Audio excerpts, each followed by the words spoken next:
पाकिस्तान जो 52 सालों तक ना कर सका वो आज कर दिखाया। अफगानिस्तान के खिलाफ सनसनीखेज फतह के बाद पाकिस्तान ने दिलचस्प रिकॉर्ड अपने नाम कर लिया। पाकिस्तान ने पहली मर्तबा किसी एक रोजा मैच में 300 से ज्यादा रन के हदफ के तवाक़ुफ़ में सिर्फ एक विकेट से फतह हासिल की। ये कारनामा नसीम शाह ने हम्बन टोटा में एक बार फिर अफगान टीम के अरमानों पर पानी फेरकर अंजाम दिया।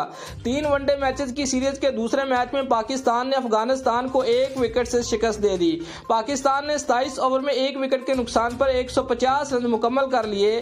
फखर जमान 30 रन बनाकर आउट हो गए। इमामुल हक का साथ कप्तान बाबर आजम देने आए और दोनों ने 118 रन की उम्दा पार्टनरशिप बनाकर अपनी टीम की पोजीशन को मुस्तहकम बनाने की कोशिश की। 170 के मजमूए पर बाबर आजम फजल हक फारूकी की गेंद पर कैच आउट हुए। मोहम्मद रिजवान 2 रन बनाने के बाद 176 रन पर आउट हुए।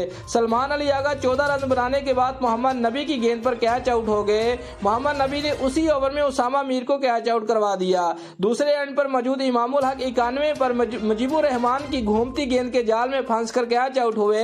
पाकिस्तान की 7वीं विकेट 46.2 ओवर में 258 के मजमूई स्कोर पर गिरी, जब इफ्तिखार अहमद 17 रन बनाकर आउट हो गए। शदाब खान 48वें ओवर में 48 रन बनाकर रन आउट हुए। पाकिस्तान ने 301 रन का हदफ आखिरी ओवर में 1 गेंद कबल हासिल कर लिया। नसीम शाह इंतहाई मुश्किल सूरत हाल के दौरान अहम तरीन 10 रन बनाकर एक बार फिर मर्द बहरान साबित हुए। उनके साथ हारिस रऊफ ने 3 रन बनाकर नाकाबिले शिकस्त रहे। इससे कबल अफगानिस्तान ने पाकिस्तान को कामयाबी के लिए 301 रन का हदफ दिया। हम्बन टोटा में जारी सीरीज के दूसरे वनडे में अफगान ओपनर शानदार खेल का मुजाहरा किया, लेकिन हम आपको बताते चले कि रहमानुल्लाह गुरबाज के 150 रन जो बनाए थे वो रहेंगे।